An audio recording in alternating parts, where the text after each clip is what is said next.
And welcome, everybody. Happy Friday to you, wherever you are in this beautiful world. Hey, it's Friday. You know what I mean? It's Friday. Forget all the stress, forget all the anxiety, forget all that the craziness in the world. Just forget it. Just tune it out.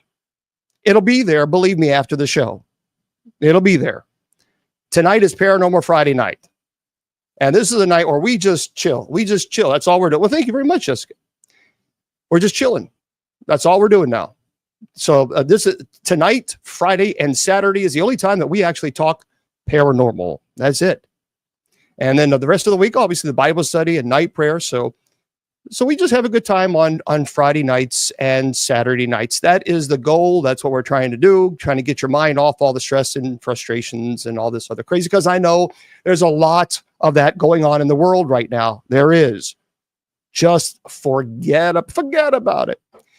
Now, I have hot off the press from Mr. Producer.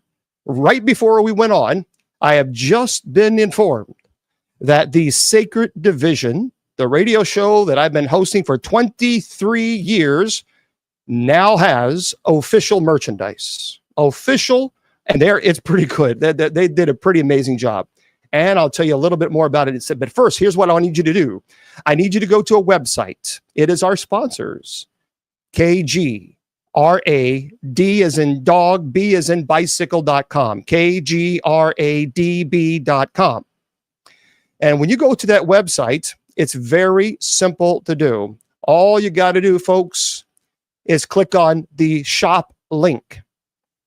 When you click on the shop link, you'll see my name, Bishop James Long. And they have amazing items up there. Really, it's pretty cool. But again, here's what you got to do. KGRAD as in dog, B as in bicycle.com. And click on shop. Now, here's what I even like about this even more. So I've spoken to KGRADB Radio. And I've spoken to the owners and Mr. Producer and the other producers, and I have told them, look, here's the deal. There is a particular nonprofit organization that I have really just fallen in love with. I know the owners. They are legitimate. I did check them out because you have to, and you have to check them out. They are located in Africa. They are an orphanage, and they help children, impoverished children who are orphans, who have nothing. And they help feed them, clothe them, shelter them, and give them an education. So every single proceed that would normally go to me for the merchandise, we, as a community, we are donating that 100% of all proceeds that we receive, because this is our community. We are donating that to an organization, and I'll tell you about this. I'll tell you the organization a little bit later. Maybe tomorrow we'll talk about it. I tell you what, the owner of this orphanage, I saw him online the other day, and I gave him some gifts, and he was just crying because he had been praying that God would help him out because they've been running very low on funds. And they're self-funded, and they have. I met the children. They are just beautiful. It's a beautiful organization, and I know there's a lot of organizations. There's a lot of organizations that are very fraudulent. Yes, there are, and I have done my due diligence. I have looked them up. They are legitimate, so they're good people. And this guy just has a heart of gold, and I want to help, and so. Let's do that. So here's what you got to do. And also the merchandise is pretty awesome. There's a lot of St. Michael stuff there too. A lot. So here's what you got to do. KGRAD as in dog, B as in bicycle.com. And click on the shop link. If one of the moderators, could you put that there on the link? I just found this out 5 minutes right before we went online. So we're real excited about it. It's KGRAD as in dog, B as in bicycle.com, and just click on the shop link. And you'll see my name. And if you click my name, it takes you right to the Sacred Division page. And I'm you know what? Honestly, I'm honored and I'm blessed to be a part of this community that will be able to help this organization. And sometimes he'll come in and chat with us. And so if I see his name, I'll let you guys know when he comes into the chat. He comes in often for night prayer. And so it's a special thing. It's a special thing when you can give back. You know what I mean? So I live a very simple life. And because I live a simple life and because I've taken a vow of poverty, to me, it's when you push away from materialism, you know what? I am blessed because my bills are paid. I got a roof over my head. I have insurance. I pay for it, though. I pay $160 a month for it. But, you know, I can go in my kitchen and I have food in the refrigerator. I don't eat a lot anyway, but nonetheless, and I have Tic Tacs. Life is good. Life is good. And see, Diane, obviously, when you talk about something kind, people like Diane in the chat room, this is I want you guys to see this. People who are full of hatred and full of demonic oppression hate to see love. They hate it. And when they see love, they respond like Diane. You see? So, and this is how we deal with people who want to spread hatred. We don't deal with it by giving hatred back. We deal with it by saying, we're going to pray for you, because obviously you're projecting a lot of insecurities that you have. And we continue to do love. So I will, Emma, I don't know what your name is on Book to the Face. So I don't know. She was blocked. She was blocked by Judy Ann. So if people are blocked, it's usually because they're being very disrespectful and rude. Imagine. But nonetheless, we are here. So please go to KGRAD as in dog, B as in bicycle.com. Click on the shop and click on my name, Bishop James Long, and purchase those items, and know that whatever funds that will normally go to me will not go to me. We as a community, because it is us, because you're buying the items. And not only that, you're supporting the show. You're helping KGRADB pay bills. They sponsor. I'm using their platform. And so it helps everybody. And it helps this orphanage. How great your reward will be in heaven. Truly. Truly. I believe that. Okay. Now, if you want to go to my website because you're really bored and you have nothing else better to do, why would you? But if you really want, thank you. If you really want to, you can go to bishopjameslong.com. All right. Yeah, they did their Gianna.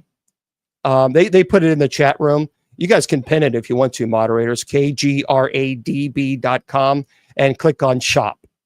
Yeah, you guys can pin it. So anyway, bishopjameslong.com. Also, if you want to go to the church's website, that's very simple. It's usocc.org. usocc.org. That's the church's website. Yeah, and if one of the moderators, if you guys, I know you're busy, but if you guys could just put KGRADB. There you go. And Tracy Ann, can you pin that for us there on TikTok? Excellent. Thank you very much. There you go, guys. Now you guys have it. And click on store and you'll see my name. That's it. Thank you, guys. I appreciate all of you. And I appreciate the moderators. Let me tell you something about the moderators. The moderators are here 7 days a week.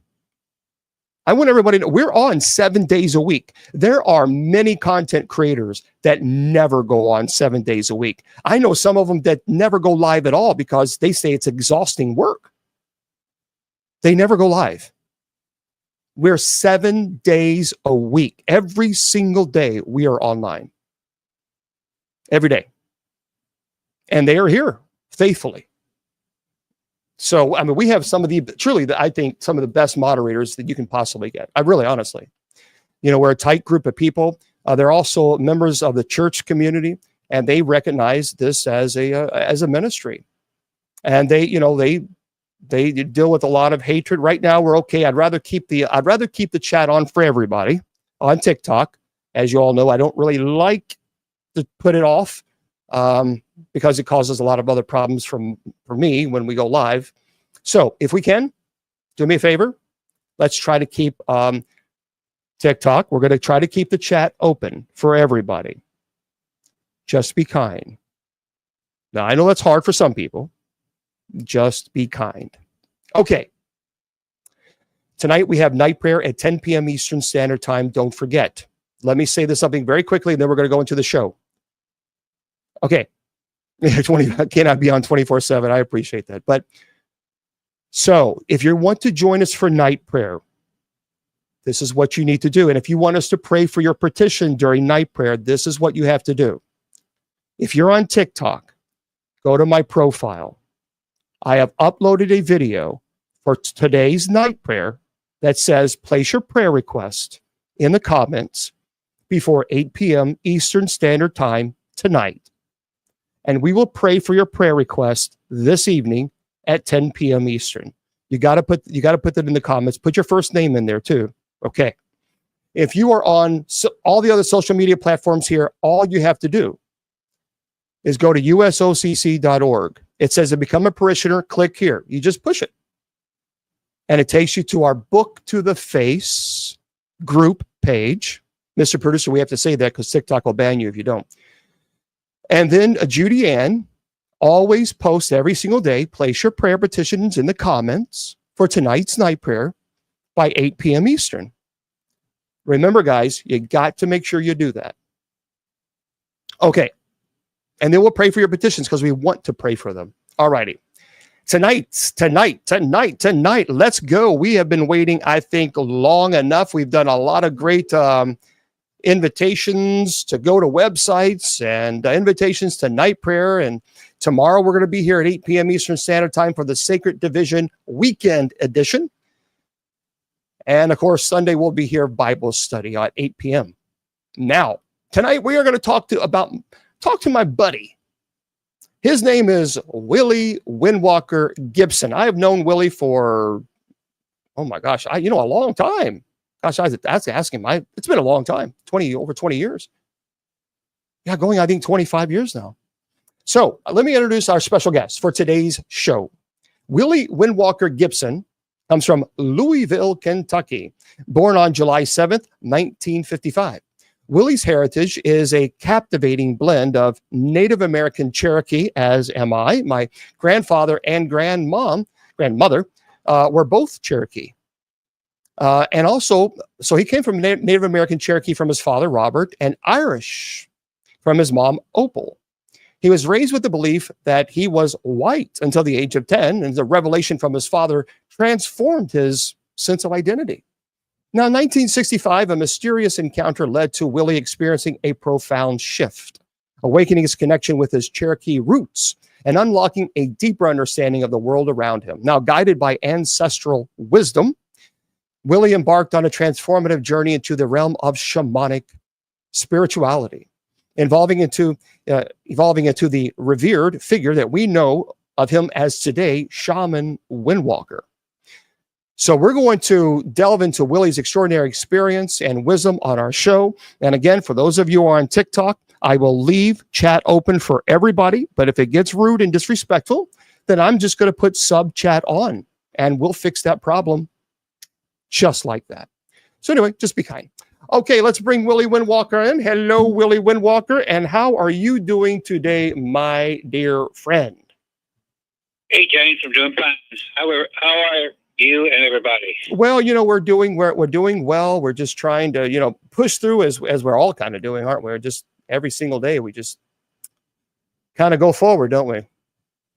Yeah. That's all we can do. That's all we can do. Tonight, folks, I want to talk to Willie about everything that's related to Native American paranormal, because there's a lot of people like to talk about Native American heritage and things of this nature, and they have no experience. Willie, how many years of experience do you have within the paranormal community? 60. Okay, so 60 years. I think by that alone, folks, Willie is, honestly, when people want to talk about Native American heritage, shamanism, and in any type of, certainly any type of skinwalkers and things of this nature. Willie's the person. All right. Yeah, I agree there, Judy Ann. Free Palestine. Yes, from Hamas. I agree. Okay.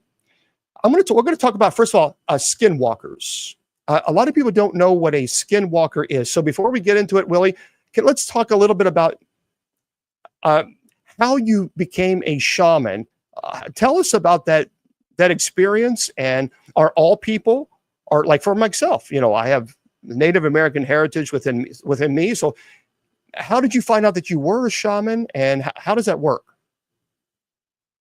Well, it's a calling, James. As you know, I started out as a cop, and I was posted in a Native American burial ground one night, and spirit. Now, just remember, we can't mention any type of weapon. Just remember that, because TikTok will ban you, and you can't say, you have to say unalive. So just a heads up on that, because TikTok's very strict now with their rules and regulations.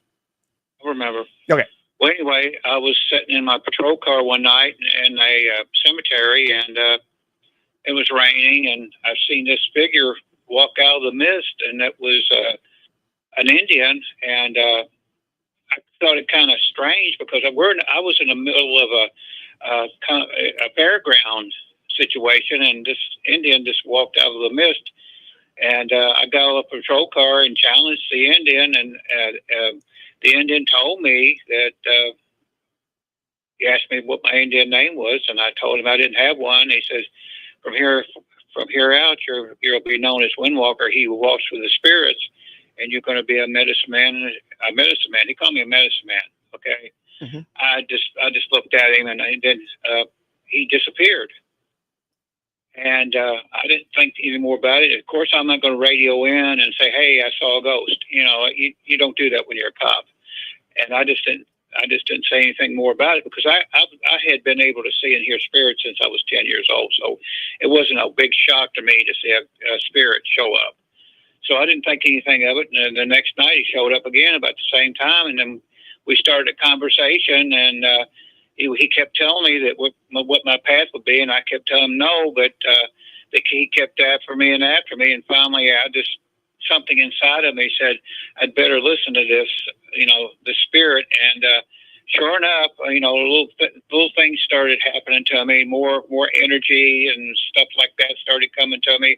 I think he was feeding me all this too, and I was kind of interacting with his energies. And next thing I know, I was turning in my badge, and I was quitting the force, and I went out on my own as a private investigator. That way I could kind of work my own way and learn things, and I didn't have to answer to anybody. So that's how I got started being a shaman. I started learning everything I could from other shamans, and both spiritual and physical.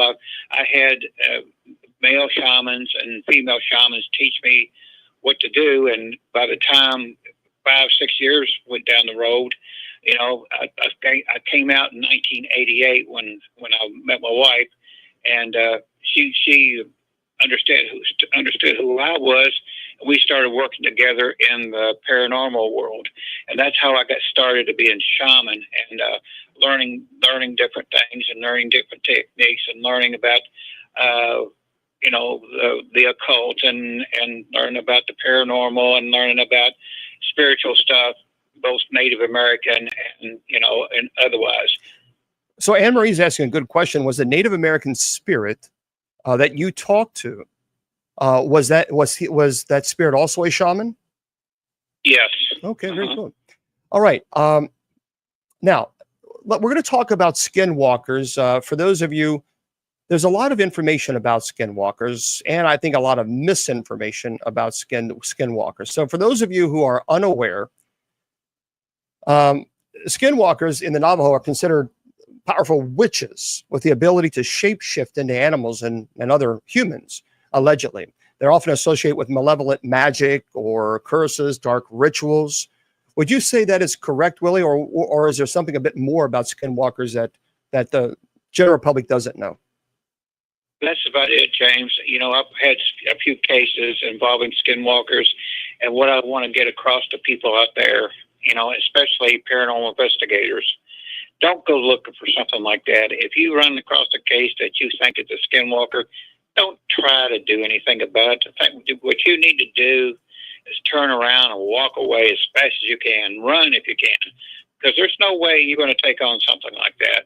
That's supernatural, and even shamans are kind of leery taking over on a skinwalker. If it's can be done, we kind of leave things like that alone. But if it faces us and there's no way that we can get out of it, then actually, James, it is a life and death situation. I mean, it's a one-on-one thing. All right. Do you mind if I kind of go over some definitions? So that way we can kind of help people, and then we kind of go from there. How's that? Sure. Okay. So skinwalkers are thought to be individuals who have turned to dark magic. And again, if this is if information is incorrect, or you want to add, just let me know.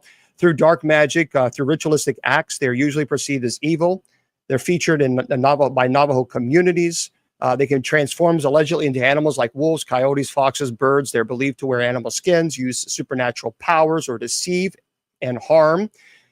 Encounters are often described as unnerving sightings of strange animal behavior, dark silhouettes, human figures with animal features. The taboos is really talk openly about skinwalkers is considered dangerous. Navajo elders warn of curses or retaliation if the topic is discussed disrespectfully or even publicly by some people. Then the wendigos. The wendigos are interesting. They're a mythic creature or spirit that is associated with insatiable greed, of hunger, and even cannibalism. It's believed to be malevolent, ghostly entity that possesses human spirits or humans and manifests physically as a monster. Then we're going to talk about also the thunderbird, which is interesting, and some other things as well. So before we get into this presentation, there's a lot of topics. Can you share the origins of the skinwalker legend within the Native American folklore? What significance does it hold in the Cherokee tradition or Navajo tradition? James, it's like you said, it originated back with the Navajo, and that's out west, and it kind of migrated, through different tribes in Cherokee too. A lot of people think that the skinwalker is staying in a certain area, but a skinwalker could be anywhere, in any state. And what people don't realize, a skinwalker, if you take on a skinwalker, it will follow you. If you take on a skinwalker in one state and you move to another, and you take on this thing, and it will follow you. It will stalk you. It will stalk your family, your friends. Once it's tagged you, you're going to have to fight it. And the best thing to do if you run across a skinwalker or even a hint of a skinwalker being around, you leave it alone, because really a normal person can't take on a skinwalker. Only somebody like me, a shaman or a medicine person, can take it on, and even then it will be a battle for one of us. And this is what I want to do. I want to separate. I want to talk about skinwalkers, then the Wendigo, perhaps maybe the Thunderbird. Various tribes talk about that. The Hoya Forest, perhaps maybe some other things as well. And I want to separate that way we're not going back and forth and confusing people. Now, with the skinwalkers, what we're going to talk about first. So let's talk about here's some questions that I have. And if you have any questions, guys, about skinwalkers only right now, and then we'll go into the Wendigos. It just makes it easier to do this. What are the traditional, skinwalkers, are they demons or are they human beings that are witches that have done horrible, evil things? Because some people are going to say, now, look, not all witches are evil, and I get it. But what I'm trying to figure out, are skinwalkers spiritual beings, or are they actual physical human beings that have, obviously flesh and bones as you have, that I have? Actual flesh and bones. They gave their lives over to evil, and they're evil witches. Now, you and I know a lot of witches, and they're good witches, and they're dark witches, and I've met both on both sides, and I've taken on dark witches for over years and years and years, for years and years. And I have, you can count on one hand the actual cases that I had with a skinwalker, because usually, unless you really go out and people don't really realize a skinwalker can be conjured. It can be asked to come and do evil things against somebody, because I've worked a couple of cases like that, but they're actually flesh and bone, and they can shape shift, and they can also change. People don't realize they can also change their appearance to look like a regular other human being. Skinwalkers are evil looking, but they can transform themselves into another person too. So you have to be careful when you're talking to somebody, especially if you're talking in the subject of a skinwalker. It's true that you really don't want to even speak of one of them.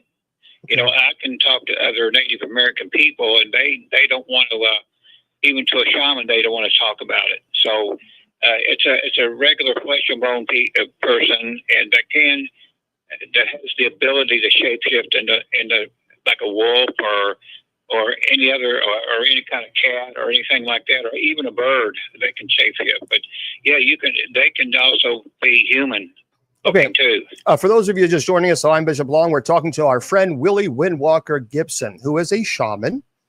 And one of the things that we do here on the Sacred Division, and I've always done this, is I interview people from all walks of life, all faiths, all beliefs. Willie is, by the way, a Christian, as is his wife. They're both devout Christians. And so he's a shaman, and he has Native American heritage. And so we're talking to him. He has 60 years experience. And I think this is important. When you close your mind and say, no, I'm not going to talk to anybody that's outside of your realm of what you believe, then you really have no capacity to learn from a different perspective. Now, thank you. And so that's what we're doing on this show. I don't have a lot of guests. It's rare that I do, but sometimes I do. And I think it's always important. An intelligent person is an individual that's willing to and wanting to speak to other people, other perspectives, to hear what they have to say, to analyze what they have to say. And then after you gather all the information, you can decide whether or not you agree or not. But that really is a mark of intelligence. When you're able to have a conversation with someone that you may not agree with, or perhaps a different faith, a different culture. We all must learn from one another, because that's important. That's absolutely crucial. Now, there was a question here on TikTok. Sorry, I didn't get the name, but someone was asking, can a skinwalker enter a person who's a Christian, enter their home? Sure they can. Okay. Now, it's not like you see in the old vampire movies. You have to be invited in before they come. They can come in. They can even go into a church. They can go any place they want to. I mean, they have that I guess that evilness about them, the power about them. And what people don't realize out there about me, I come from a Christian family, and I had ministers in my family. My dad was a lay minister.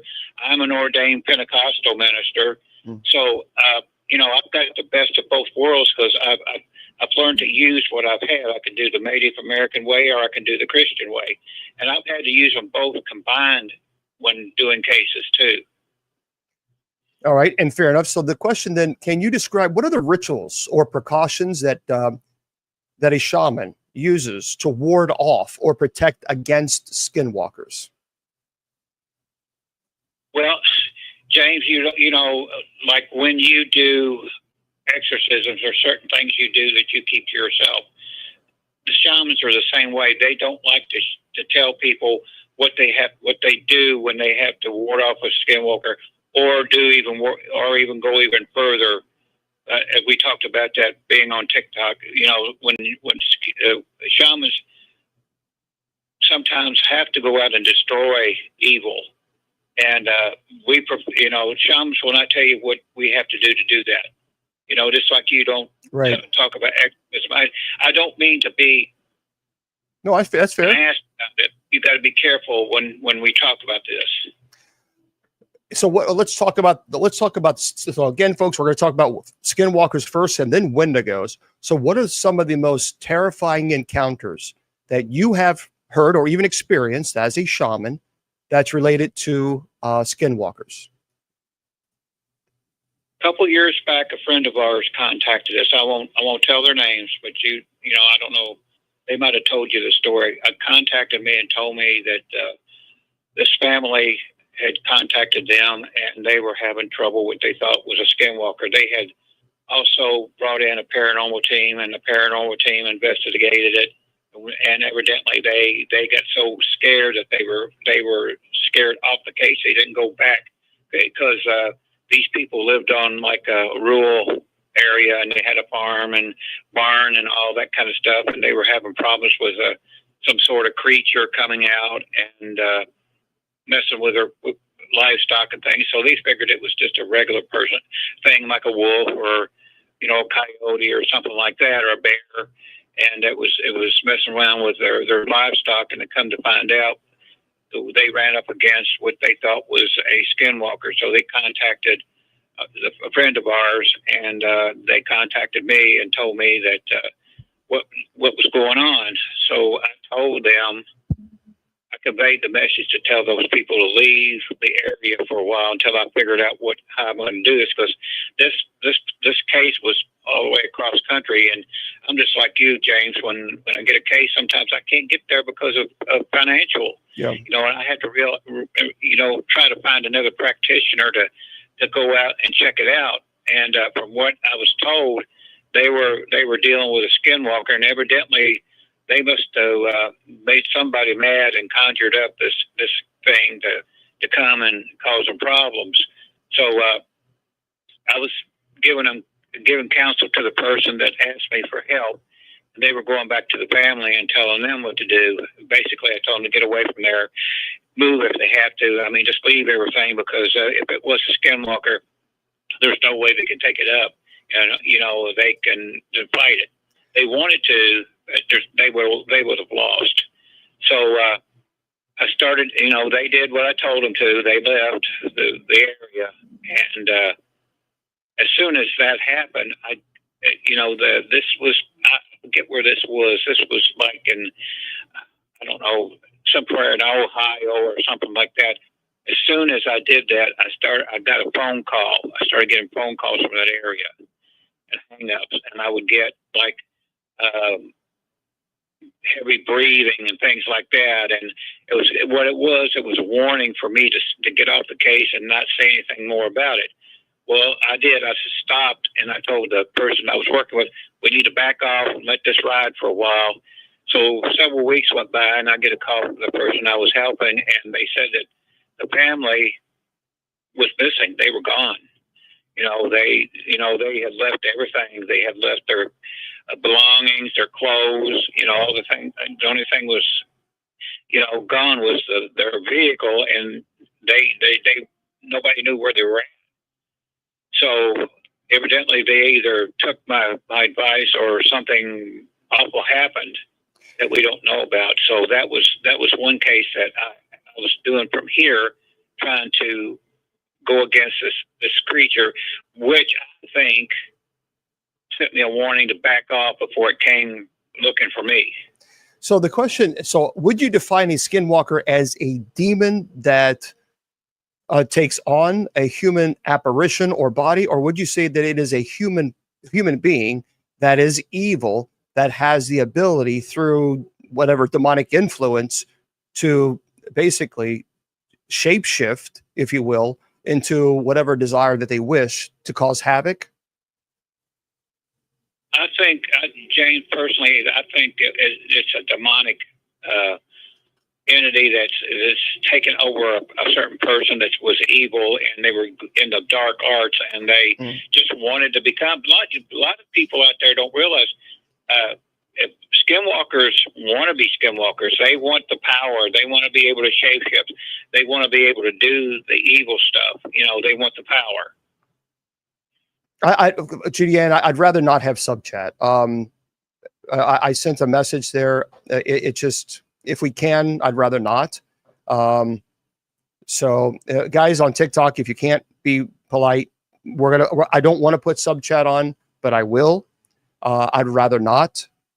So just be kind, just be nice. That's it. Just be nice. Yeah. Just, so, James, what gets me, people get on the there and they want to, not be nice, yet they're interested in what we're talking about. If they don't know what we're talking about, then they need to just back off and not have any opinion, because people don't realize. Yeah, the paranormal, is another type of thing that only certain people like. But people don't realize the paranormal has been here for hundreds and thousands of years, and even the Bible had a lot of things taken out of it that was paranormal. The people don't realize legends. A lot of legends are real. You take the legend of Bigfoot. It's been caught on film, and I've been asked about it and what it is, and wendigos and skinwalkers and ETs. I've ran into a lot of that stuff and worked on a lot of that stuff. And people say, I don't believe you've done all this, but I have. I've done it. It's been 60 years, and actually, it's found me. When people realized when I came out, when people realized what I was, I had people coming to me saying, "This is going on, that's going on." I've had, I don't know how many paranormal investigators come and ask me, even to teach some things. I've been picked up and tucked to places. I've been blindfolded and tucked to places, and they wouldn't even tell me where I was at, and got out and done investigations. So people wouldn't realize what I've been through for the last 60 years. And, a lot of stuff that came up, like skinwalkers and wendigos and ETs and UFOs and cryptids and all kinds of stuff that I've run into. They ask me about them, then they think I'm crazy, but I know what I'm talking about. I've seen it. And a lot of people ask me under the table, what's going on, and how do I deal with this? And then they want to turn around. People get on there and say, da da da da da. I don't believe you, and start cussing it into stuff. Right. I've gone through it all. Well, so, let me, and of course, and also you don't charge. So there is no ulterior motive. Otherwise, you've seen some things. Let me ask you, how often? Yeah, we're forget Rose. How often do skinwalkers differ from other shapeshifters or spiritual beings in Native American tradition? This is about what they do. They don't do anything good. Everything they do is evil, and they stay in the background until they have a reason to come out. Like I said, a lot of people out there don't realize that a lot of these skinwalkers are conjured. If a person is evil and they know how to conjure up one of these things, it's almost like if you ever seen the movie Pumpkinhead. It's almost like that. You go and do, you call this thing out to do your bidding for you. So, it's like that. Skinwalkers stay in the background and hid until the right time is for them to come forward. So is there a particular time of night or year when the skinwalkers are believed to be most active or powerful? No, they're the same all the time, James. So let's talk about your experience with a skinwalker. Has there ever been an experience where you have had a skinwalker situation, and did it kind of frighten you? I have wrote about this in magazine articles. Way back when, I don't know, it's over 20 years, I get a call from this person. Again, they live in kind of like a rural area. They were having problems. They thought it was some kind of animal again, and they wanted me to come out and check it out. This was way before Shaman and me, my wife, got together, and I went on out and checked this area out. And when I got there, the guy came out and introduced himself and his family and everything, and he told me what was going on. They heard weird sounds, and a lot of their animals were being killed, and he thought it was some kind of animal, but he didn't know quite what it was. He kind of caught a glimpse of something running that kind of looked like a wolf walking right. So I told him I would take a look at it. So I decided to spend the night. and I stayed outside and, out of sight. And sure enough, I guess it was about 2:00 in the morning. I started hearing rustling in the woods and branches cracking and all this kind of stuff. And I was watching what was going on, and this thing came out. It looked like a lot of different things put together. It looked like a wolf, some a wolf, and then it would turn and it would look like a bear, and then it would turn another way, and it would look like another type of animal. And then I went out and I had no choice. I went out and I challenged it, and it stood.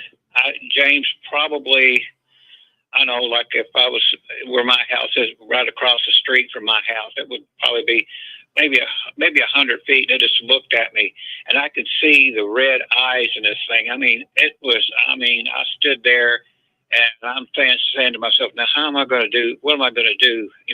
Because I did have my medicine bag with me, and I knew what I needed to do in case this thing came forward. Because I know how to take care of this thing. There's certain tools that I could use against it and really get rid of it.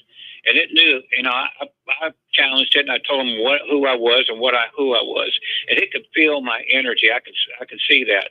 And to look at this thing, James, it was like the worst horror film that you could be in, and you're actually there. And it's not no guy. Yeah. What's in your medicine bag? And of course, when you do this, do you invoke the name of Jesus Christ? Someone's asking that. And what's in the medicine bag? I combined everything, James. I used the name of Jesus Christ.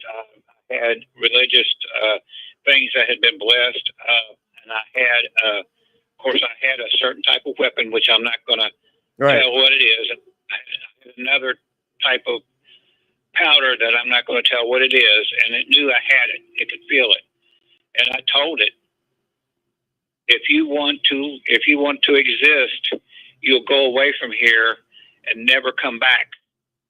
Because if you do, I will take care of you. Of course, I didn't tell them in that kind of words because I have to speak a certain language on TikTok, Right.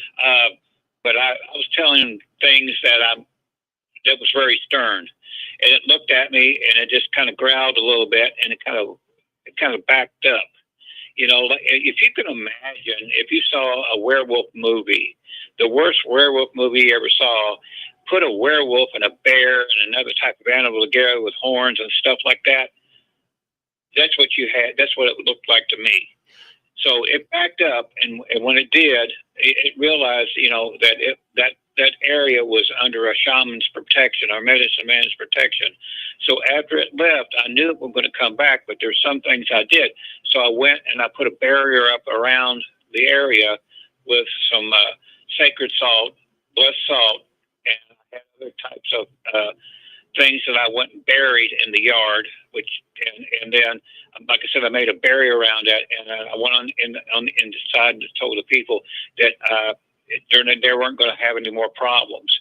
And they didn't, because I waited about 3 weeks after I left there, and I called them, and they said they never had another problem, and they still haven't another problem. So that's one time that I was lucked out, because this thing could have challenged me. And that kind of challenge was, one of us wasn't going to walk, one of us wasn't going to walk away. Right. So, well, let's talk about the Wendigo, because I'm telling you, there's so much. What's that? If you think a skinwalker is bad, a Wendigo is worse than a skinwalker, because this thing is cannibalistic. It eats flesh.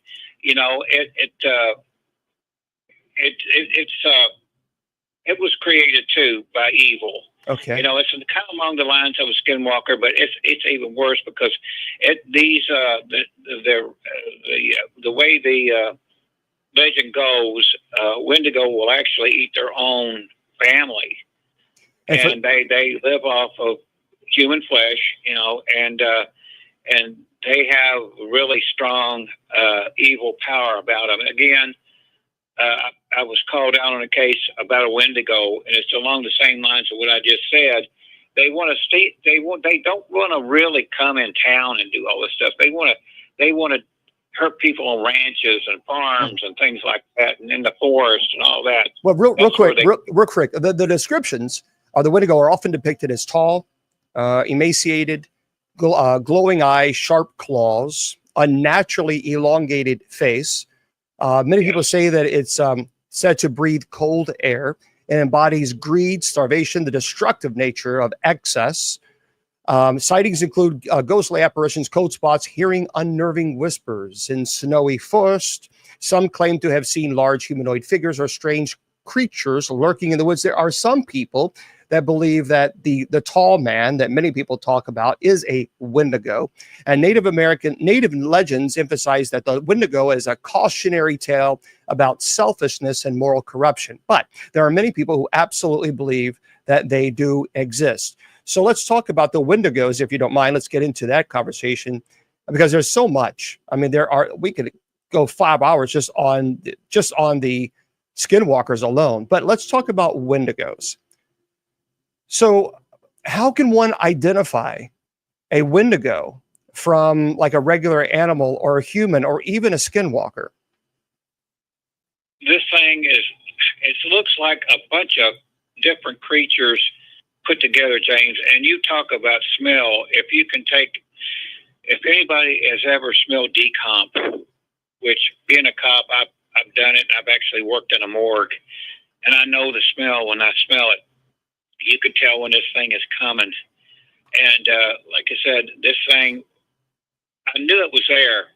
This one particular case, it didn't show itself to me because, again, it knew what I was, and I know what it was. But I could smell it, and I could see. I was looking in a forest, and like a deep forest, and I could see these red glowing eyes. And if all I could do is make out the silhouette of something very, very tall, and you could tell this thing was very powerful. Again, I challenged it like I did before.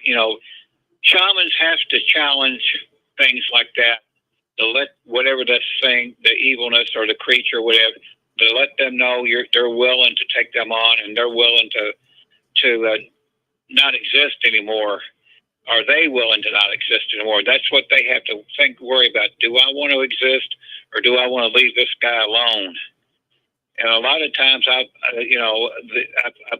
said to myself when I prayed, I said, please go back to where you come from, because I don't want to do this. Because I knew I was going to get hurt or worse if I tangled with this thing. I mean, I had the tools that I need. I mean, to destroy one of these things, I mean, you really have to go to town on it. And I didn't want to really do that. If I can, I'm not a coward, but if I can calm a situation down where I won't have to hurt anything or anybody, I will do it. But So to take on one of these things, you really have to use your spirituality, your Christianity and everything else against it, because it will. These things that you use against it has to be for good, not evil. yeah, and folks, again, keep in mind, for those of you just joining us, we're talking to our friend Willie Windwalker Gibson, who is a shaman. I have no idea. Mr. Rizzo, you've been asking about that over and over, and I don't know what that is. So you're going to have to explain what that is. So he is a shaman. He's talking about his experience in working these cases. He's been in this ministry now for 60 years. And so he's been doing it for a long, long time. And so let's talk about this. Can the Wendigos take on human form like the skinwalkers can? If so, how does the shape shifting then occur? I've never known of one to shapeshift into a human form, James. It does the what it looks like. I mean, it will not change. I've never seen one change personally. Okay. And how do you, and you said, if you know that one is by your house, is the smell primarily? It's a really horrible, foul smell. Oh yeah. Are there any other signs that let you know that one is near your home? Well, the Wendigo will leave like a warning. It will leave like a dead animal or something hanging out of a tree. The one I had kind of like a whistle to it. Not a growl, but kind of like a whistle, kind of like a hiss. And that's enough to curl your toes. just here and that, but it will leave warning signs that it's there and it's coming for you. Again, what I did once I challenged it, it backed off a little bit. I did the same thing that I did the skinwalker case. I went on ahead and put a barrier up. When a shaman puts a barrier up, that is like they're marking their territory. That said, this is protected by me. Do not cross that line. Okay, so we have a question. I got to word this, Bill, in a way that we're not going to get in trouble from TikTok, because they're very strict. They don't even like the word cannibal with a C. They don't even like that. So you can get dinged on that. So I've got to be really careful about how I word this, because you can't say the CAN, where you're eating flesh. You can't say it. You can be blocked. So isn't a Wendigo? So the question that Bill is asking is a Wendigo a human that is changed as a result of consuming, according to folklore? Yes, and it's almost a Wendigo. Once it does that, they're cursed by God. Okay, they're cursed. So like Jeffrey Dahmer would certainly be cursed. Oh yeah. Yeah, because he went into Jeffrey Dahmer went into a trance before he did these terrible things. He actually watched The Exorcist 3, and there was one particular scene that he even said it put him in this deep evil trance. And so what advice would you give someone if they feel that they might be attacked or even haunted or whatever it might be through a skinwalker or Wendigo? The only thing they can do, James, is contact somebody like me. A regular paranormal group cannot take something like that. I ward off many a group that said that's what they're dealing with, and I've told them, leave. Do not approach it, and do not try to take it on. And they've even said, well, come with us and you do it. No, I'm not going to take it on. If it's not bothering me, I'm not going to take it on. And if I can get to leave the other people alone, I will. But a lot of times I've told them, okay, you go ahead and leave the area. I'll go and take care of business, and then I'll leave, and hopefully that'll be it. But, I don't know what it is, James. It's almost like paranormal groups are like, they think they're invincible. They think they can take anything on. And a lot of them don't realize what they're getting into. Many of them I've told, don't do that. And they go out and do it anyway, and they come running back to me, look, we've done this, and you're going to have to go and do it. No, I don't. I had a group one time that went against something like this, and they messed it up. Luckily, they were on property that nobody lived on. They just wanted to go investigate the woods, and they had a rumors or something like that going on, and then they went out and done that. And I said, you better hope that this thing doesn't follow you. And luckily, they didn't. And I just tell people, if there's no way you can get out of it, contact a shaman, because shamans know what to do. I mean, it's just like you, James. You have to send your investigators out if you get a case and make sure, you're going to. It is a real demonic case, and you're going to have to go and do your thing. But a lot of times you've seen that it's something that's not demonic. Same thing with me. To be sure before I go out and take on something like this, because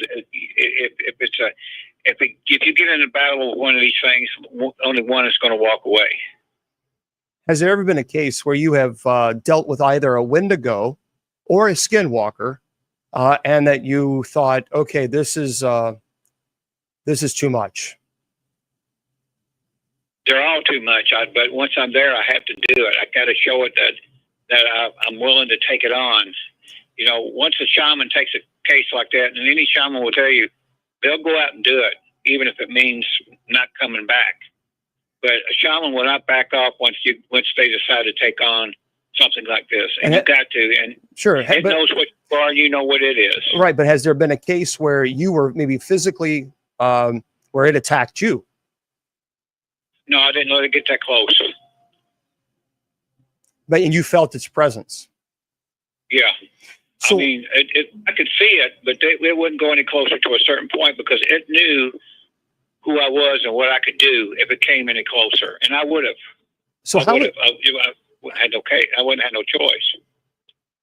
Rizal, I've asked you now 3 times to define that word. And if you don't do it, I'm going to block you.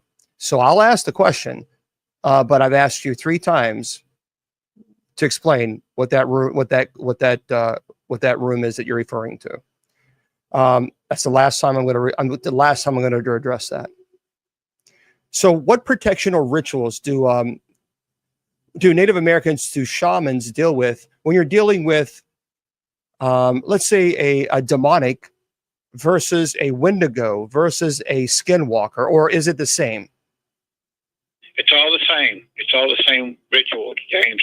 Your shamans will use earth, wind, fire, and water, and will also use certain things that we carry in our medicine bag, which I won't say. A lot of this stuff that we carry in the medicine bags, it's been blessed, and it's certain types of metals and things like that, and powders and things that we use, that we make up, that will ward off these things.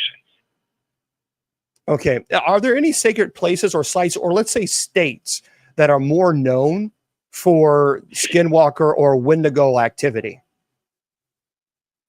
Skinwalkers usually stick close to, out west. I have ran into one skinwalker in 20 years, or 25 years out this way. Wendigos usually, are not down this far south. They're up more in the north. Okay, so are any of them primarily located in Kentucky or Indiana, or are they pretty much, what would you say, west or? Like I said, wendigos usually stay close to north around Canada and New York and things like that. Skinwalkers are mostly out west, around New Mexico, Arizona, places like that, Utah. You got the Skinwalker Ranch, which that's a whole new different ball game they're dealing with there. Do you believe that? Do you believe the Skinwalker Ranch, Willie? Do you believe that that's legitimate, or do you believe that's just hype for a television show? James, this place has been investigated for 50 years, and they've had things going on there. Yeah, they're dealing with portals, multiple portals there, and creatures coming out of them and everything else, flying saucers, everything.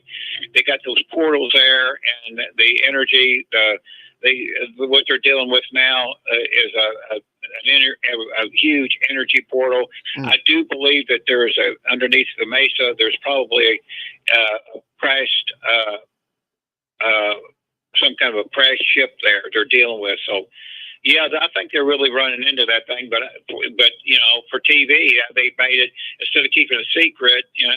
They've gone on ahead and made a TV series out of it and things. But yeah, this thing has been investigated for 50, 60 years, and they've been running into all kinds of things. And yeah, there's skinwalkers there. So let's see. Okay, let's say that you're out in Arizona. Maybe you and your family are going out to the desert, and you want to see the beautiful skylight, and you want to see the stars. But there are these skinwalkers in this area. One, how do you know you're going to come across a skinwalker? And then 2, if you do, what do you do in the present moment? Turn around and leave as fast as you can. So how do you know if that is a skinwalker? What are the signs so that people can say, yep, that's a skinwalker, we're out of here?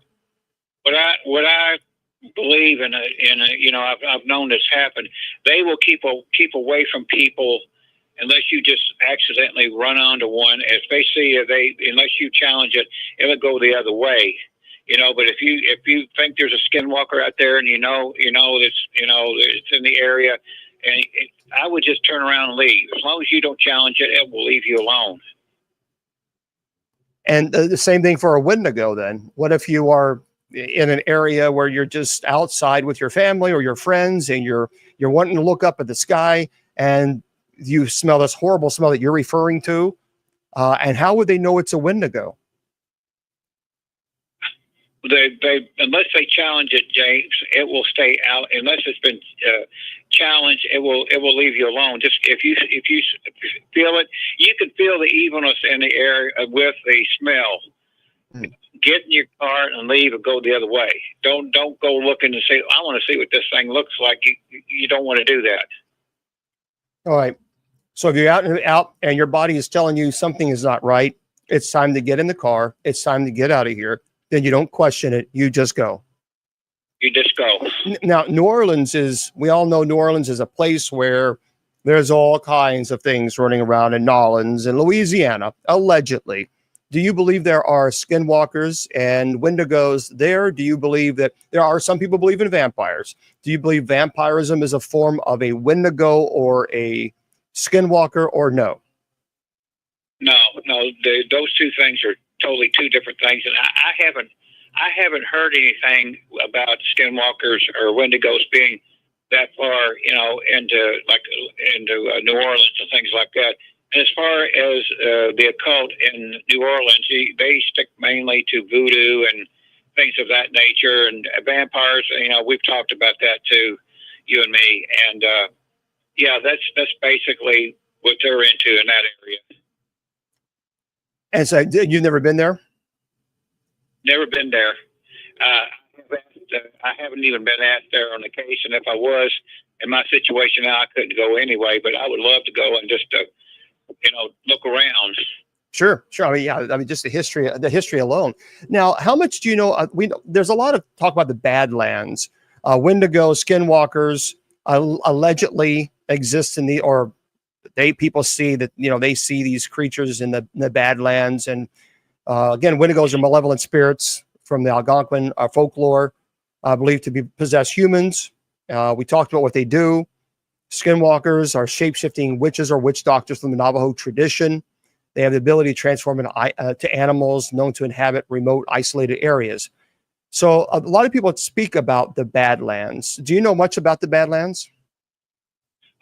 Basically, James, I think the Badlands it holds a certain energy for these creatures. They feed off the energy in the Badlands. Yeah, and the Badlands, there's a Badlands National Park. I know it's situated in the southwestern south of South Dakota. There's also Badlands, like Willie just said. And there's several places: Alberta, Canada, Spain, China, even Turkey. Would you say that if you go to the Badlands in southwestern, South Dakota, you have a high chance of running into a skinwalker? Could be, James. But if you feel something, go the other way. I mean, people don't realize they have psychic energy. They just got to know how to use it and zero in on it. A lot of times it comes forward, especially if you're in danger. It's just like people say, I've got this gut feeling. Well, go with the gut feeling and go the other way. So do the skinwalkers and the wendigos, do they communicate to you telepathically? Some people, I've even heard people say that they do. Some people say, no, they do not. They just make growls or to scare you away. So do they telepathically, they can. They do. And so what stories have you heard regarding that? Have you ever heard of how what people have experienced with that? A lot. I've heard one rumor, I don't know, story or rumor that sure. This one person ran across, I guess I would say it was a wendigo that tried to get this person to come into the forest. And I was actually called about this case too, as I remember, and I told him not to do it. I mean, a lot of these cases, James, I get, especially around this area, have to do with forest area where they can be concealed. You're not going to see a wendigo walking down the street. They try to, and skinwalkers true, especially if they've been conjured against you, try to lure you into where they're safe. Yeah, well, that makes sense. And there's a lot of people who are absolutely online saying, absolutely, you're 100% right. So there's I guess a lot of folks know a lot about skinwalkers and and wendigos. So if I were to, as an exorcist, if I were to show up, let's say I was going to this area that perhaps close to Skinwalker Ranch. Let's say I got really close to Skinwalker Ranch. Would you believe that I would have any type of reaction, or do you think that these skinwalkers would say, okay, we're just not going to be involved with this guy? Okay, James, people out there don't realize you have abilities. I mean, you're not just an exorcist, but you have a lot of abilities. You get up a lot of energy that the evil part of the world knows when you're in an area, especially an area that's got creatures and things like that in it, and they know, what type of person you're in, and you are, and you will feel that energy too from them, because it's good against evil, and you've done this all your life, and you can sense it too. Just like when I go to Bell, a couple of times when I went to Bell Witch, I went into this town, and I actually started getting the jitters because that energy from that town was getting to me before I even got to the area where I was supposed to be at. Wow. So it's the same if you would go out to one of them areas. Would you say the Bell Witch? Because Willie was on the television show called, I think, what was it called again? Bell Witch? Curse of the Bell Witch. Yep, Curse of the Bell Witch. And he was there. They asked him to go and do a shamanic ritual to bless, to cleanse the area. Would you say that the Bell Witch, which we should do a show on that one day, would you think that, I think we did, would you say that the Bell Witch was a Wendigo? No. Okay. No, the Bell Witch is a witch that is actually Native American, but as much as I've been after twice, and I've told them twice what they were dealing with, and they kind of blew it off because the Bell Witch is a money making proposition in that area, and that they make money off that. And they want somebody like me. I've actually been told not to come on the property, not to even go around that cave no more. Oh wow! Well, because you were trying to cleanse it. Yeah. Oh, well, wow. I told them, they even, the first show I did there, they even challenged me to stay overnight in the cave. The person who owned it and was laughing. He said, I bet you won't stay the night. I said, I bet you I'll go in there and spend the night. You want me to on camera?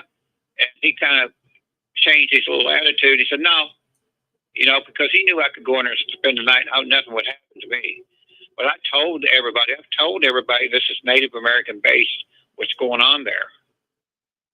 Yeah, and I've done a presentation I've done a presentation on the Appalachian Mountains actually several times. I probably would do another one, but yes, there's a lot of paranormal activity in the Appalachian Mountains. Quite actually, a whole lot. Here's a story that someone sent me, and I'm kind of curious. I'd like to see what your input is on this, if that's okay. Okay. So Sarah, we'll just call her Sarah. She said she was driving home late one night. She's in Arizona on a deserted road when she saw a figure that was walking alongside the road. But she got closer and she realized it was tall. It's a shadowy figure. She said it had glowing eyes.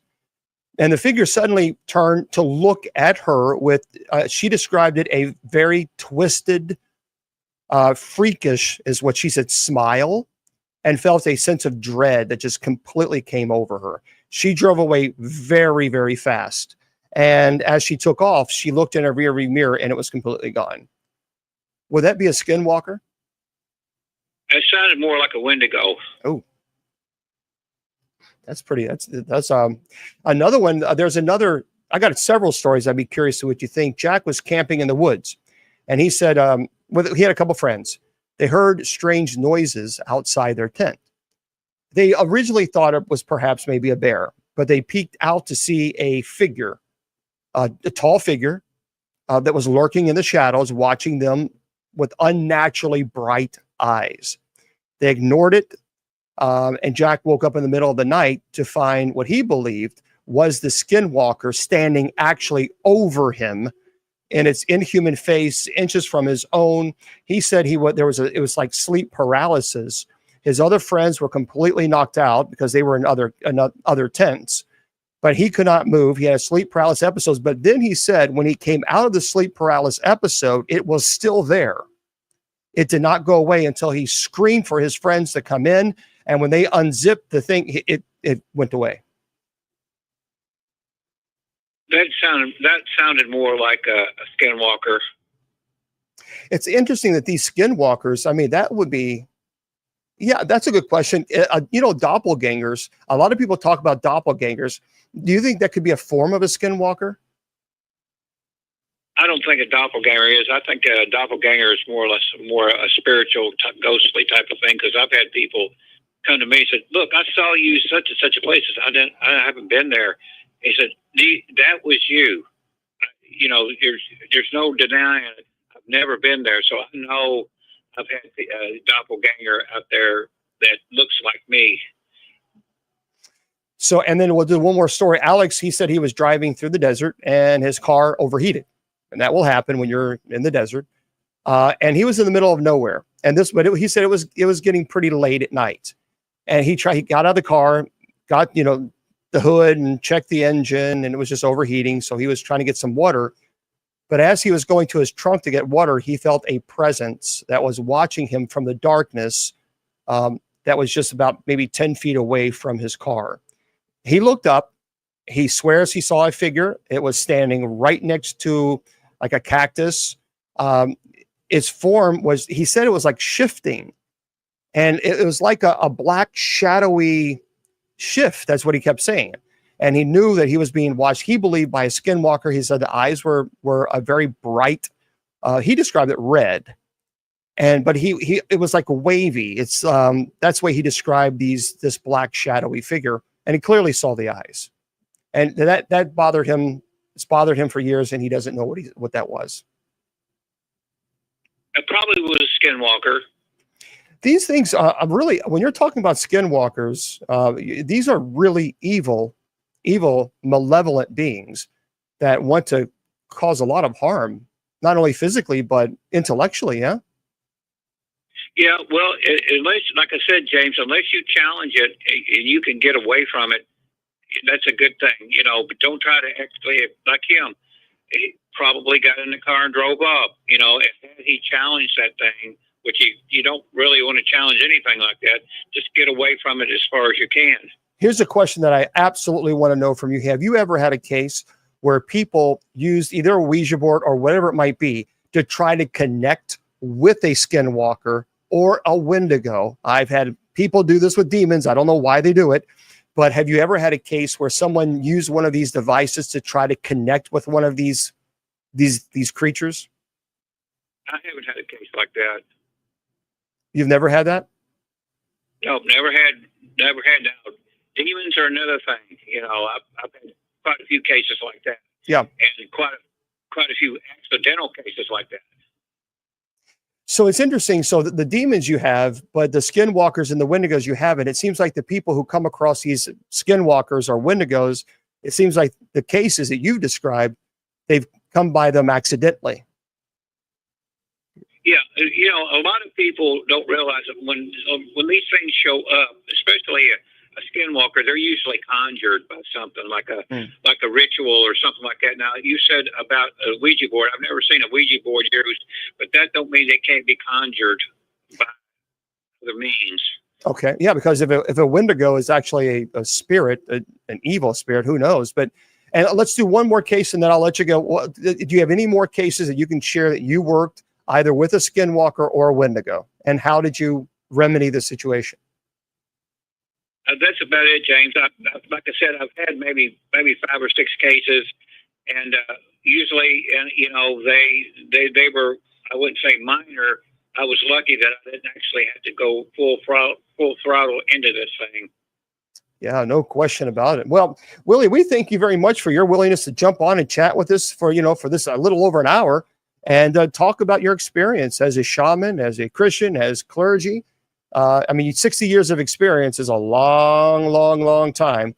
And you're always very kind and share your experience. So we appreciate that, Willie. Thank you very much. Sure. Anytime, James. All right. You have a great night. You too. All right. Bye-bye. All right, everybody. That's our buddy, Willie Windwalker Gibson. We appreciate him very much. He always does a fantastic job. And by the way, if you want to reach Willie, if you want to email him, you can do so. And let me give you his email address. It's a very, very easy to do. And I know some people maybe have a different perspective on it, and that's okay. But it's crystalchief55@AOL.com. crystalchief55@AOL.com. Yep, he still has AOL email. God love him. But that's seriously, when you have people who have had that experience like Willie has had, it gives you a different perspective on things. And people need to understand something. Willie's been doing this for 60 years. 60. And there is nothing that Willie is trying to do. I mean, he does it for free. Now, he does have 2 books out. So if you want to go to Amazon, you can do so. These are very good books. They're Soul Warriors.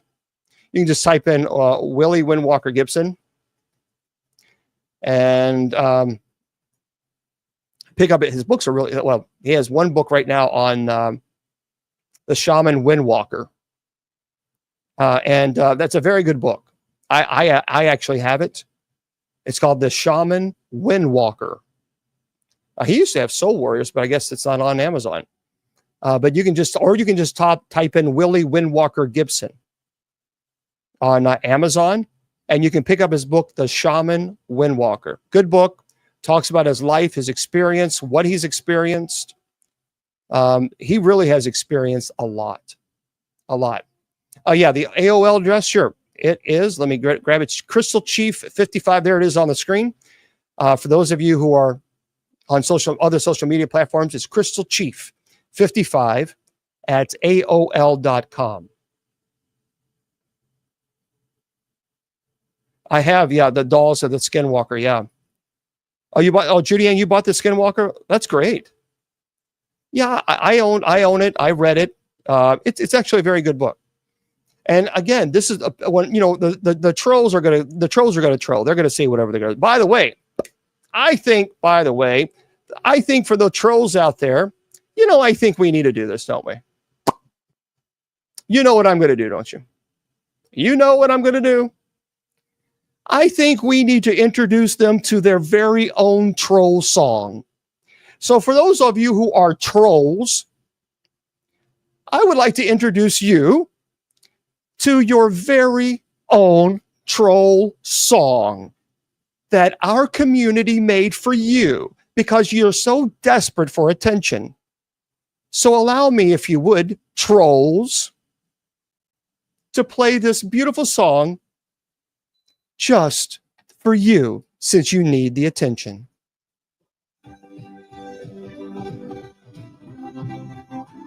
Trolls, it's all about you.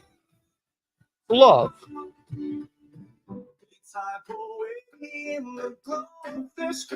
Yep. I own this song. Throwing words like stones to make them feel tall. True. They're the shortest of all. Sit in your chair. They don't share. Yep.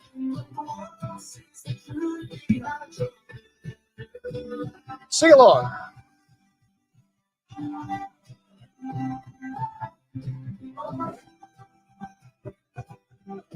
Trolls, this is for you. It's all about love.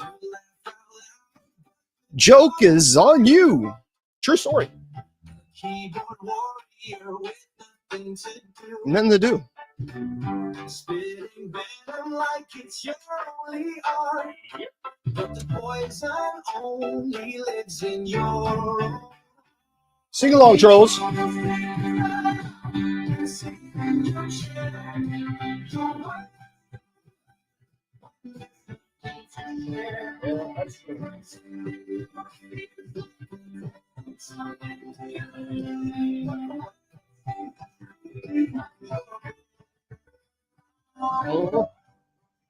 It's a great song.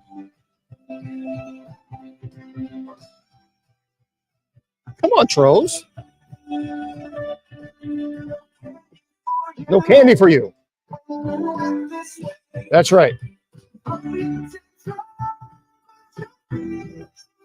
See you, trolls.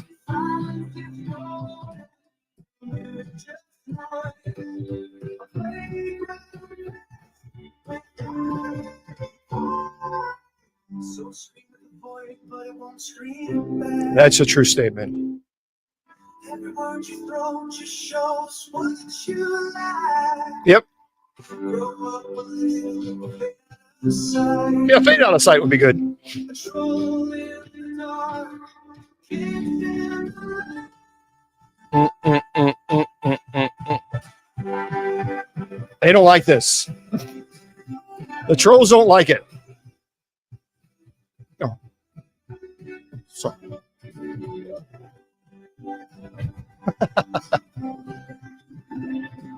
There we go. There we go. All right. Ba-da-bum. All right there. And folks, you can enjoy that beautiful, beautiful song. It's on my TikTok profile. You can download it, use it, and let it. That's what the trolls are triggered right now. They're triggered. They're triggered. They're having a difficult time right now. We have to be nice to them. But that's yeah, no bubblegum for you, no candy for you. But anyway, that's all they do. That's all they do. They add nothing, no value whatsoever. I would think, boy, what a sad life that would be, to live your whole entire life and you add no value to anybody else's life, including your own. That's sad. Boy, we got a lot of we lost on TikTok. There have been quite a few people that just left.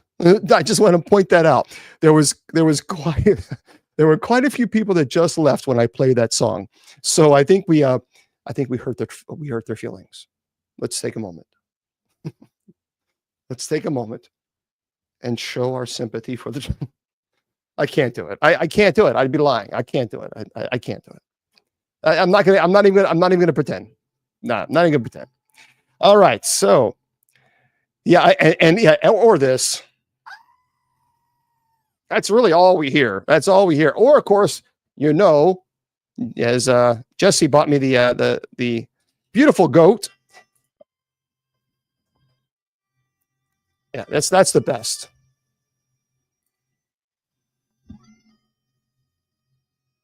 See, this is the greatest thing. So you just, when the trolls go on and on, yeah. Oh, poor baby. Shh. Shh. That's your lullaby. It's past your bedtime.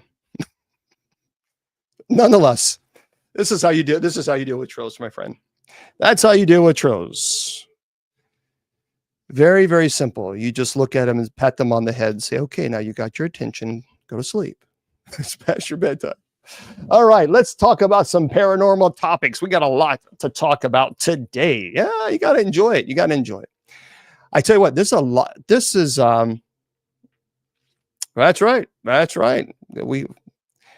This is really interesting. Did you know MK Ultra? Ooh. This is a real thing. And here's what's scary about MK Ultra. This is by T.K. Randall. There were secret experiments conducted in the 60s that actually used electrodes to mind control animals for nefarious purposes. Yeah, this is actually real. 60 years ago, the CIA was involved in a secret and controversial program known as MK Ultra, which, by the way, we know they did this because these were classified documents, and these documents are now unclassified, or some of them. So what happened? Yeah, it was terrible. The CIA was involved in a secret and controversial program known as MK Ultra, which experimented with mind control techniques, often involving unwilling or unknowing human participants. Now, before this, however, researchers attempted various mind control experiments using animals. The idea was to use electrical impulses to stimulate the brains of the animals, which included rats, dogs, monkeys, donkeys, guinea pigs, and birds. Some animals were to be rigged with, let's just say, weapons, terrible, deadly toxins, and other things, essentially acting as unalivers that the enemy, in this case, it was the Soviet Union, would never see coming. Now, think about this for a second. Listen to what I just said. These animals were used as lab rats, basically, and they had horrible weapons that were attached to them for the Soviet Union, including birds. Now, for example, a rat could be used to poison someone, while larger animals could even be equipped with explosives that would be remotely detonated when the animal reached its objective. Now, according to declassified files, these are declassified. The researchers did manage to control the animals using these methods, although it doesn't look as though they were ever used to unalive someone. Instead, the information learned from the research was later applied to human mind control techniques before the whole thing was hushed by the powers that be. It wasn't until decades later that the full extent of what the CIA had been up to during these years was fully exposed. That's frightening stuff. What makes this real frightening, folks, this is real. That is real. Wasn't the Manchurian Candidate? I think that was what it was called. Who was that off? I forgot his name. He's a very famous actor. Good, very great actor. Denzel Washington. Denzel Washington. No. It was Denzel Washington. So he played a soldier. And there was a Manchurian Candidate, basically a senator's son, that they were pushing, I think, either to run for president or something of this nature. But I tell you what, that's crazy stuff. That is crazy stuff. Oh, well, thank you there, man. And thank you very much. Thank you for being here. I appreciate that. So anyway, this is real. This is a real thing. And it actually does. That's a frightening thing. I've never been to this place, but I've heard a lot about it. And so let me tell you a little bit about this. Some people say it's legit. Some people say it's not. Well, the MK Ultra is real. Yeah, that's a real thing. But now this was by Kiss.fm 93.1. Is there really a portal to hell in El Paso? Well, there is a cemetery, I've never been there, called Concordia Cemetery. Isn't just old, they say. It's ancient, established in 1856, and home to over 60,000 buried souls. This historic landmark in central El Paso has been the focus of ghost tours, graveyard investigations, and urban legends for decades. If you've ever been there, let me know, guys. But one rumor stands above the rest, that somewhere on these haunted grounds lies a literal gateway, allegedly, to hell. If you've ever been, it's called Concordia Cemetery. It's in El Paso. Have you guys been there? Anybody? Yeah, that's what they say. Anyway, it says that if you're willing to part with $25, you can go find it yourself. So where is El Paso's Hell's Gate, and why do people think it's haunted? So El Paso's El Paso del Norte Paranormal Society offers regular ghost tours of the cemetery, and every October they crank it up a notch with special haunted history tours. The centerpiece of the spooky trek, well, a site known as Hell's Gate, the mysterious area near the old railroad tracks where the visitors claim to feel a strange pull. In more scientific terms, it's a paranormal vortex. Now, some say it messes with your internal compass. Others say it's just a weird breeze. And if that wasn't enough, some visitors have reported hearing ghostly hoof beats and children laughing in the dark, which, let's be honest, are probably the two most terrifying sounds you could hear in a graveyard. Anyway, tour guides have claimed that they've seen shadows darting between headstones and mysterious mists, riding from the infant section of the cemetery. Anyway, is it a paranormal activity or just El Paso's dust playing tricks again? So there's paranormal evidence allegedly. Two brave ghost hunters once claimed to catch a full-on shadow person near a crib-shaped grave marker. Another photo taken near gunslinger John Selman's grave shows what appears to be a pair of disembodied ghost legs just hanging out. Even Reddit has a few choice stories from local teens and amateur Ghostbusters describing everything from phantom footsteps to sudden shifts in temperature. And no, not the kind you blame on West Texas weather. It says basically if you got a shaky camera and enough belief, Concordia is your horror movie set waiting to happen. Now, there are allegedly satanic rituals because it's not proper to haunt a site without a little satanic panic. Some locals believe that the cemetery has been used for ritual purposes. Reports of candles, strange symbols, late night offerings have been added fuel to the fire. There's no evidence anything truly sinister has ever happened. So just keep that in mind. Don't know. And so if you want to go there, you can type in Concordia. Yeah, I've been to St. Louis Cemetery. So it's Concordia Cemetery in El Paso, Texas.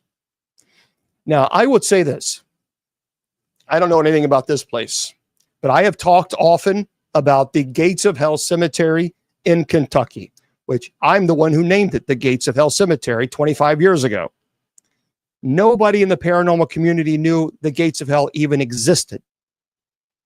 And the families contact the families, well, the area, people who had families buried. It's an old abandoned cemetery. It's no longer used anymore. And families ask me of loved ones who are buried there to go because they absolutely know that people are doing nefarious things. And so they asked me to bless it. And we said, sure. And they said, yeah, we also want to see if there's any type of documentation, any type of weird things going on there. So we did this. And all hell broke loose in that cemetery. I mean, that was one place that I will not go there at night at all. It is a different world. It is a totally different world. And no one even knew that cemetery existed 25 years ago. We went public on the Discovery Channel, National Geographic. I was on the Travel Channel talking about this thing. This place is truly sinister. Oh yeah, I mean, we got growls. I've talked about this on the documentary. I don't know what I saw that night in that tree. It bothers me to this day because I can't define it. No, Max, you go to that place, you're asking for trouble. It really, I think it's a warning, Jen. But here's what happened. And by the way, I have a documentary. You can go to my tube to the U. I have to say that because otherwise you get in trouble. But if you go to bishopjameslong.com and you scroll down to where it says official social media links, and you see with the tube to the U, the documentary, I don't know what that was. So we were there one time, me and 3 other people. Bishop David Price was with me as well. And it was at midnight. We were by the witch's tree. So there's one way in and one way out. It's an old beaten down path. And there's like a horseshoe fence around it's not a huge cemetery. And we were back by what they call the witch's tree at the very back. And it was around midnight. It was in the middle of the summer. And the crickets were going, and then the wind started blowing, and the trees started swaying back and forth. But we felt no wind where we were, and the crickets stopped. It became, it was silent. It was silent. And then we began seeing shadow people darting from behind tree to tree. There's a lot of trees there. And at first we thought it was the locals trying to scare us because it started out like 4 or 5 or whatever. Then it got to 10, then 20, and then 50. And they were everywhere. They were darting back and forth behind trees. And what it was is we were like, this is the tree here. It started here. And then it was like they were moving this way, like this is the entrance. And clearly they were seemed like they were going to close us off. That's what they were doing, because they started from back here, and the shadow people just kept going back and forth. So we said, it's time to go, because we were not prepared to perform the minor rite of exorcism there. We were just wanted to document. So we walked out to the front, and again, it's a one-way path in, one-way out. And there's a tree right there in the front. So there's a little park where you can park, like a turnabout. And the car was parked there, and our back was against the cemetery. We were talking about what we had just experienced. One of the investigators had a flashlight. This was in the days where it was the battery operated flashlight, the big batteries, the D batteries or C batteries. And we heard a rattle. And we realized it was his flashlight. And when we looked, and he was looking towards the cemetery, he was shaking. He was doing this. I mean, his arms were shaking. We turned around to see what he was looking at, and in the very entrance of this cemetery is a tree. It's not a huge tree, but it's a pretty good size. It was a full moon right behind it, so we could clearly see everything. We saw this creature. Every one of us saw it. It was about 8 to 10 feet tall. To me, it looked like a large human bat. That's the only way I can describe it. The wings were spread out, really, I mean, from edge to edge of the tree. It was so clear. I mean, he had the light flying right on this thing. We saw the claws. We could even see the feet. It made no noise. It had a long, elongated torso, very muscular. It looked like a bat. Red glowing eyes looking right at us. Thank you. I don't know what it is. I don't know. It was different than a demonic, because when I'm in the presence of a demon, I know there's no, because I performed 33 exorcisms. I blessed thousands of homes in 25 years. So I know what a demonic presence feels like 100%. This was different. This felt like it was an actual creature, but it made no noise. But we all knew that if we stepped an inch closer, we were going to be attacked. I don't know what it was. I can't define it. And that drives me crazy because I can't define it. No, it didn't feel like a demon. It felt to me more like a cryptid, like a physical creature, a cryptid. That's what it felt like to me.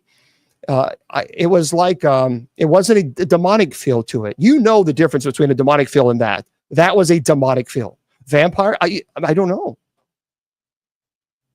But the eyes were fluorescent, looking right at us.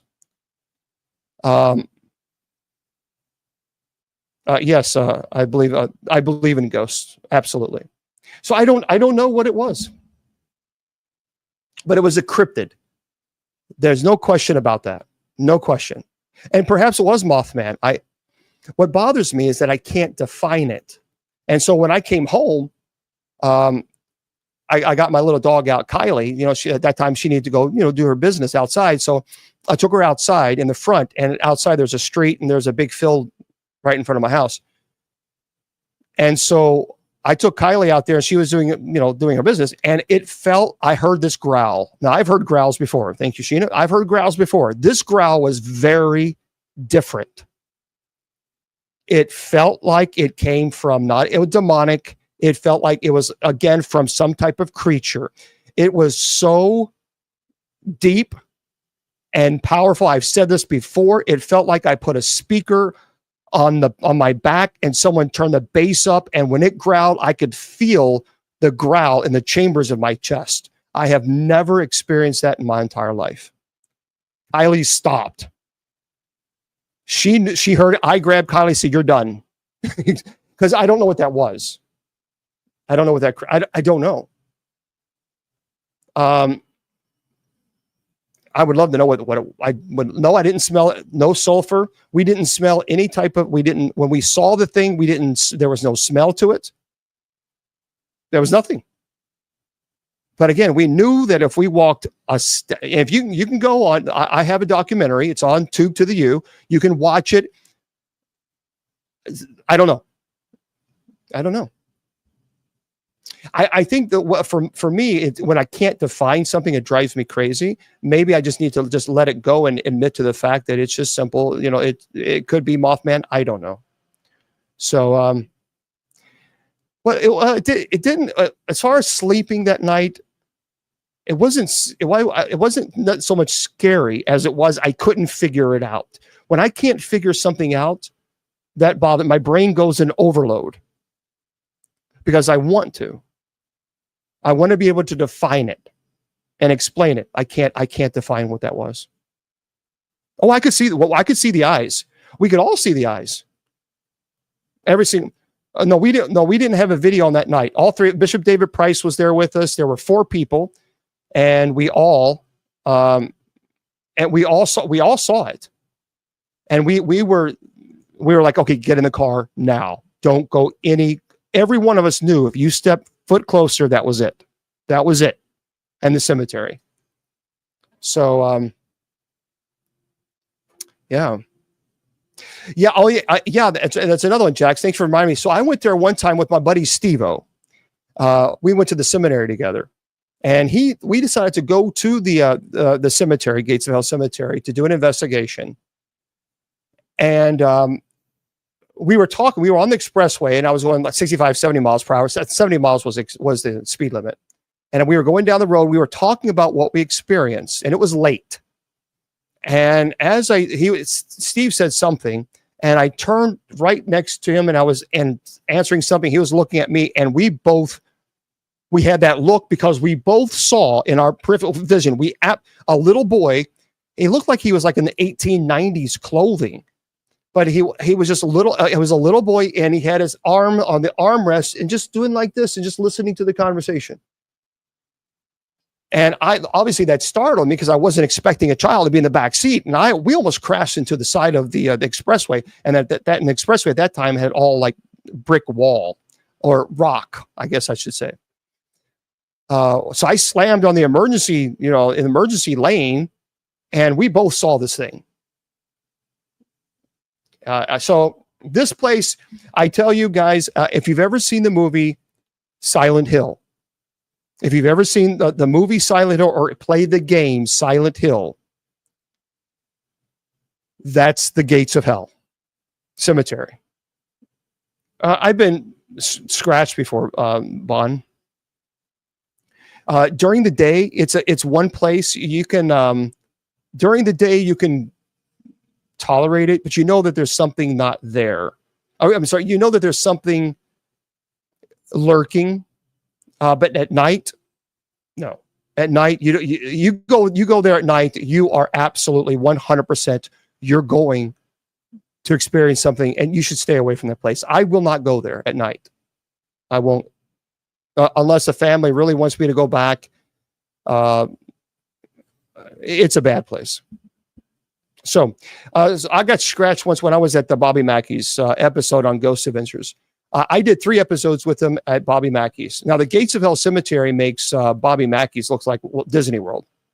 There's no comparison. There's no comparison between the two. Oh, no, I didn't go by myself. I would never go there by myself, ever. So, throwing the kid off the bike. Yeah, I don't know. I knew Lorraine. I did not know Ed. Lorraine did not like Annabelle. She didn't want to be around Annabelle. By the way, I will be going, let me let everybody know, I will be going to the Queen Mary, one of the most haunted locations in the world. I will be going there this September. I'm going to be putting on, creating some documentaries. Judy Ann will be serving as the executive producer there. So I'm going to be going there in September. I will actually be doing a live show on the Queen Mary. And then I will also, in October, I'm going to be speaking at Scarefest. It's in Lexington, Kentucky. And I will be with Annabelle. I will see Annabelle, and I will go live. It will be probably only on TikTok because I have my phone. I can't run it on everybody else.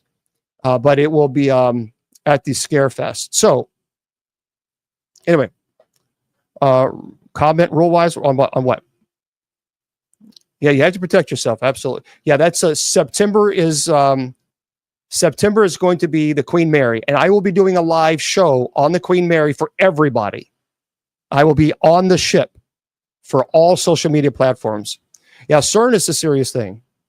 I am staying the night, Phoenix, at the Queen Mary, and I'm actually staying at the most haunted room on the Queen Mary.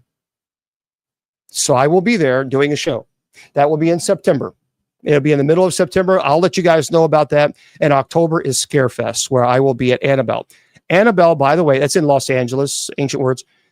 Annabelle, by the way, friends, Annabelle never went missing. That was ridiculous. It was a lie. It was a stupid, crazy story that people made up to get likes and clicks. Annabelle the doll never went missing. Never. I was with, no, it's not in San Francisco. It's in, I have some friends actually there. It's in Los Angeles. I believe it's in that area. So, but anyway, no, she's never been. So I have been a Bachelor's Grove. Yes, I have. Yep. And I actually saw a full body apparition at Bachelor's Grove Cemetery in, matter of fact, that's where I studied. I studied at Loyola University in Chicago. So I went there several times. Oh, thank you there, Sheena. Okay, the idea, here's the theory about why don't you burn the items. You don't burn the items because the theory is that once you do that, you can release that energy. You want to bind that energy to that particular object in the name of Christ so that it can no longer attack or hurt other people.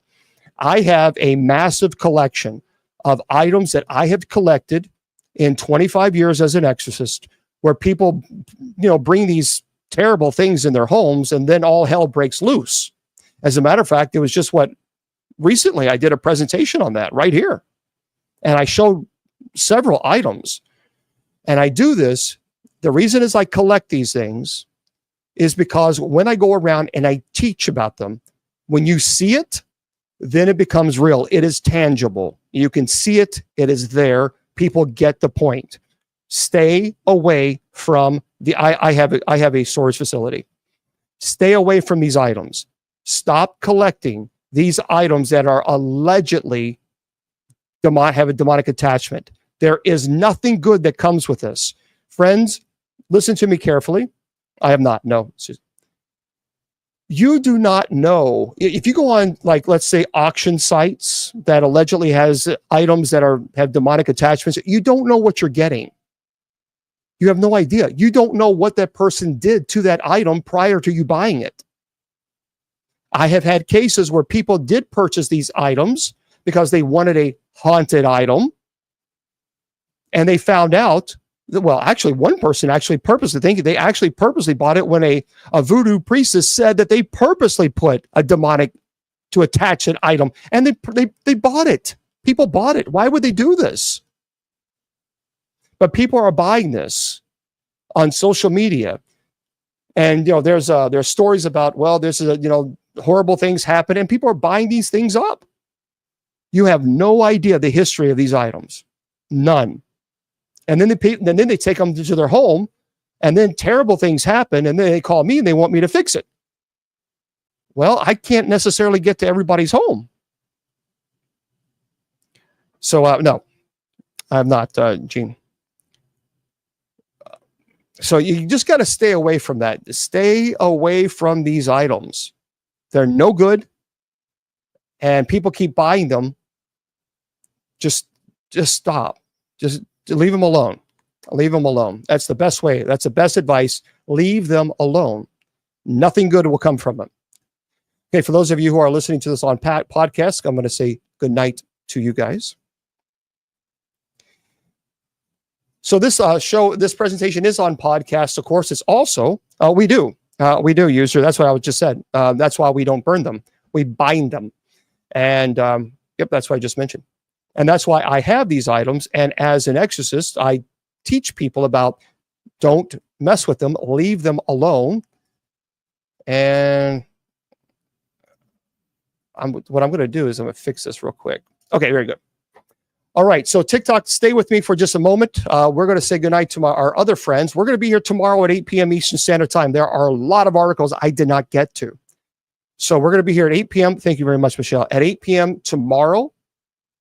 And so please join us. For those of you who are on KGRADB radio, don't forget, go to KGRAD as in dog, B as in bicycle.com. Click on the shop link and then click my link where it says Bishop Long. Buy the merchandise there.